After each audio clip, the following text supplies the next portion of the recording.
What's going on, guys? So I wanted to do a quick summary, kind of pros and cons of the Fred Hall show. This video is going to be kind of long because there's so much to cover in the video, and even with my GoPro dying, I still got a decent amount of footage. So I would say the pros of the Fred Hall show is if you're looking for a boat. I personally wasn't. There's tons of boats. You'll see in the footage how many boats you can see. You're able to get onto them. I think you just have to take your shoes off. So pros are definitely for checking out boats. If you're in the market for rods, obviously there's tons of vendors. They're going to have tons of equipment, and a lot of them, are willing to hold the end of the rod, so you get a weight. You get a sense of the weight for the rod. So boats, rods, accessories. I think like tackle bags, tackle boxes. A lot of that stuff is has deeper sails than I guess rods and reels might. If you have questions for the actual dealers, there will be Daiwa booths, and there will Penn booth, for example. If you go to those main brands, they don't actually sell stuff, but they'll have almost all their products on display.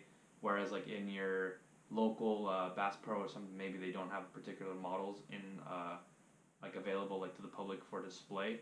So if you're trying to be able to get your hands on stuff, I think that's really where the Fred Hall show is good. In terms of deals, it definitely was good, and for accessories and terminal tackle and lures, I think the deals are pretty good as well.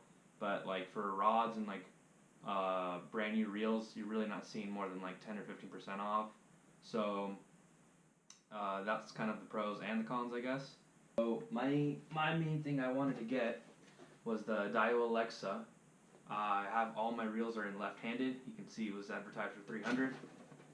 I ended up getting this one 15% off at the place I bought it. I think it was English Choice.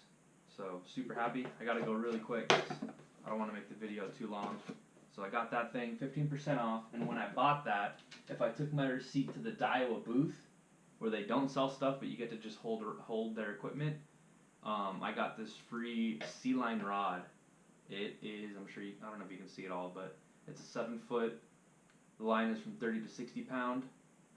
It probably only retails for $80, but it's a good boat rod if I take family and friends on charters. So that's what I'm going to use it for.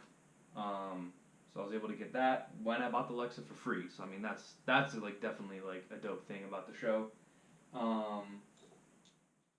I saw these 4 lures. These were 4 for $20. So the brand is Cavo. I personally haven't heard of them before, and they definitely got a kind of Chinese vibe because how cheap they are. You can see they're pretty nice. The finish is really nice. The hips are kind of weird. It has a hip over here, but over here it's kind of flat. Might be the design, might not. So these are the 4 that I got.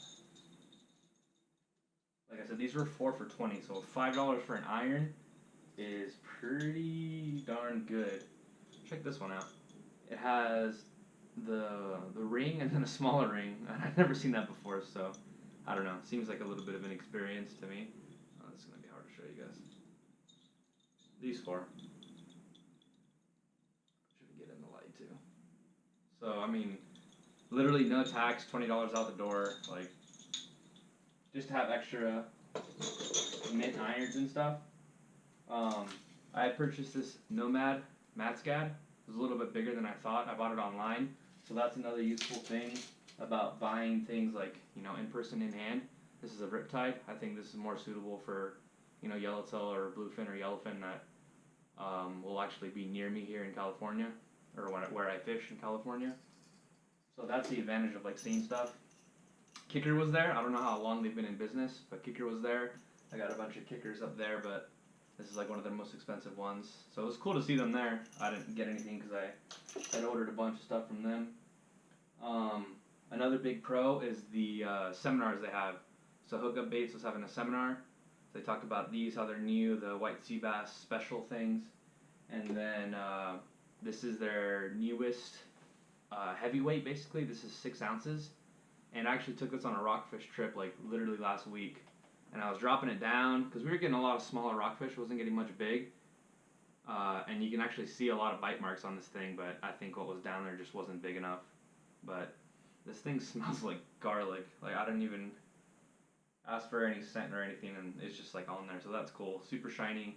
The action is apparently really good on the drop. So little things like this, I got a free hat when I bought my Nomad Riptide. So little things like that. When I went to the Avet booth, I got a brochure, tons of stickers, and then in the video you guys will see like what deals I saw as I walked around, because that's something I was curious about, is like how good are the deals? Do I want to take cash? If you have cash, you can probably barter a little bit more, but the cash and card availability is wide open, so you can get the vendors to accept either or. But yeah, I was really happy I went. I wish I had more time and I was a little bit more prepared, because I could have had more time in the seminars, recorded more of the seminars, but that was like really useful.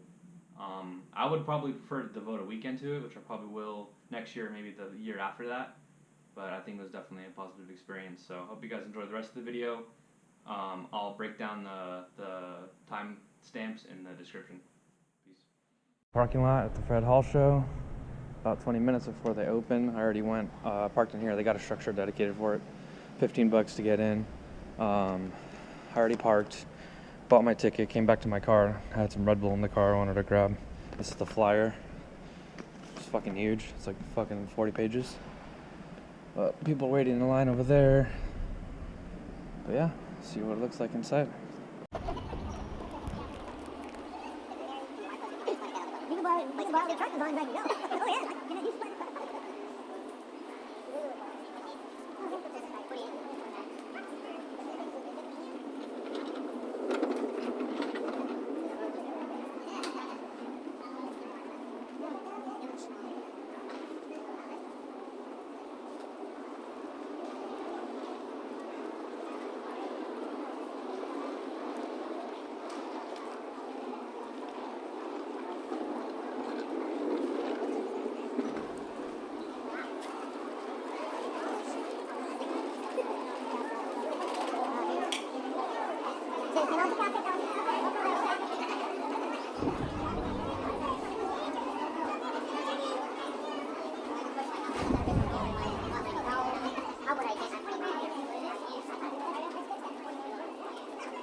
It's fucking huge, man. There's so much stuff.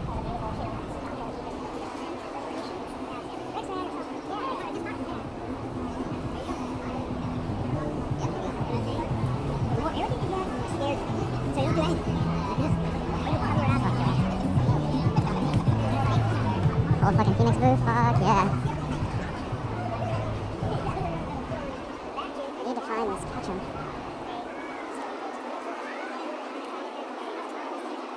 Buy, sell, and trade. You can buy my lures on here.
You guys still have those Daiwa tackle backpacks? No. No? Nobody. We're all out of them. Damn. I think the 400, right? You guys had it for 229 or something? Yeah, the old.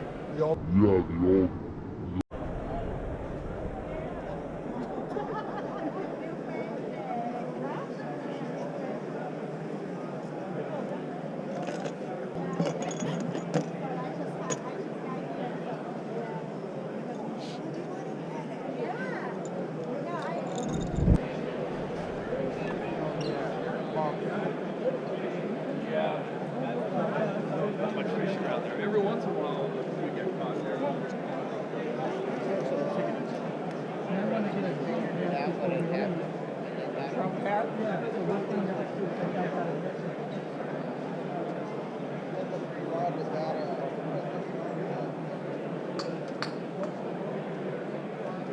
Yeah, man. Good, alright. You look for anything? You guys wouldn't happen to have any left-handed Lexa HDs, would you? I wouldn't. No. If you know how I feel, why would you say that? Like, you put me in such an uncomfortable situation. Like, you know I'm not happy. You know I'm trying to see if it'll work out here, and I know that it's... Two schools of user for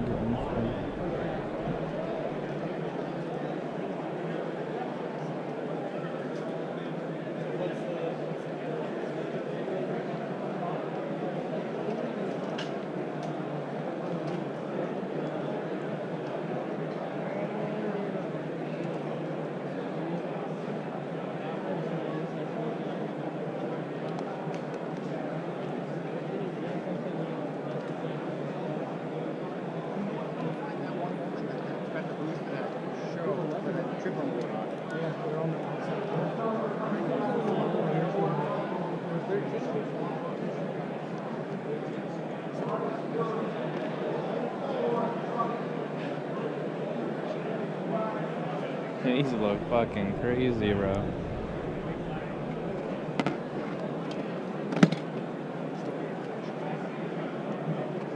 Loading, no one's popping.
Phenix J, I have the JX. Exactly what you think it is. There's a cannulate tag. It's a little bit higher. You get a little more line capacity. I know it's just. Unless you get into commercial.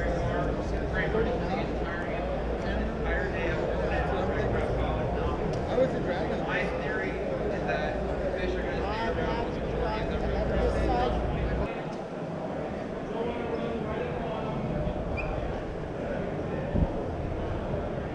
Sometimes I troll, when they get into dolphin, stay out on the outside of them. A lot of times, when you're trolling next to dolphin, I've seen people, and I've been myself, I'll troll right through the middle of it. You think the two are under them, they're lying. They're under them, they're on the perimeter of them. I'll throw a popper at them, and as I'm motoring along with them, I'll start popping the popper, this Marucci popper, which is really good for that. The same thing with this clear popper.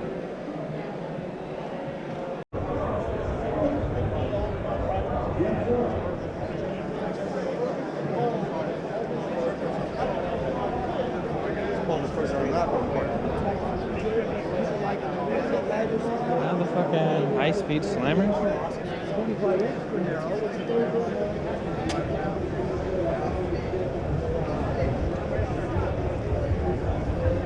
Thanks for helping me out. On a lure, it's like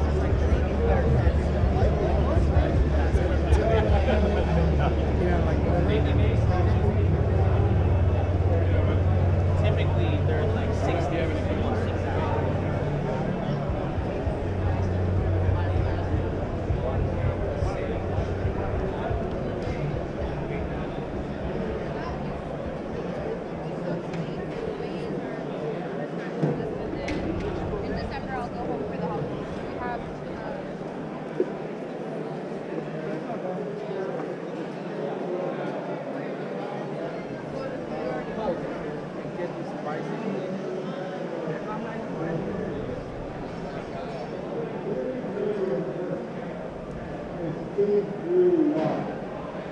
Because that's what gets your action going and creates your presentation to attract bites from the halibut.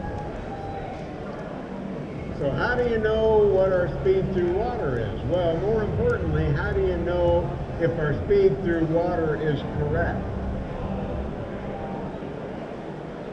Well, you know, we used to have those little paddle wheels on our transducers.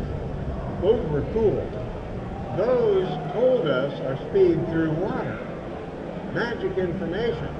Somehow technology got too cool for those, and it's pretty hard to find those now. If you've still got one with that little paddle wheel, keep it. Tells you what your speed through water is at the surface anyway, not down at the bottom. Might be different down at the bottom, but it gives you a good indication. So, what do you have that tells you if the speed through water is correct? You got your rod tip. As you're trolling along, every time that blade kicks, your rod tip just does this little thump. I have thousands of hours of my eyes glued to rod tips. It's done things to my brain. But I catch more fish, so it's okay. Gray matter, catch more fish, we'll go with catch more fish anytime. Watch those rod tips. That little thumping action on that rod tells you you got this going right. Your presentation is good. You're doing good. If you're not catching the halibut, maybe you just need to go to a different place and try again. Or change out lures, change out baits underneath that hoochie. Maybe anchovy, sardine, squid, mackerel, or just the hoochie itself. But that little thumping action on the rod is what you want to see. Now, you're trolling along, watching the little thumping action, and suddenly it just stops. What do? Set the hook. That's what you do. What happens, I mean, we're all waiting for the rod to bend double, the reel to scream, the birds to sing, sky to be blue. Right? That's what we're waiting for. You don't always get that with halibut. They give you subtle. What happens a lot, and I mean a lot, is the halibut will come up off the bottom, and they got two eyes on the top, and they'll look at that lure, and maybe they'll decide to open their mouth and mouth it, and they're gliding with you. You don't get a bent rod. You don't get a singing reel. All you get is that twitch stops. Set the hook. A lot of fish are lost this way. I can't even tell you how many times on our charter boat we've been out there, and I'm watching rods, she's watching rods, and one of them will stop twitching, and I'll say, that rod, grab it, set the hook. And a passenger will look at it, look at me and go, but it's not doing anything. I know, set the hook. And they'll kind of get up and pick it up and look at it real slow and go, you sure? I'm sure. They'll go like that, there will be nothing there, because in this length of time, that halibut, which that does not feel natural in its mouth, has opened up its mouth and swam away. And then they look at me and go, see, there was nothing on there. Right you are. Let's just try this again.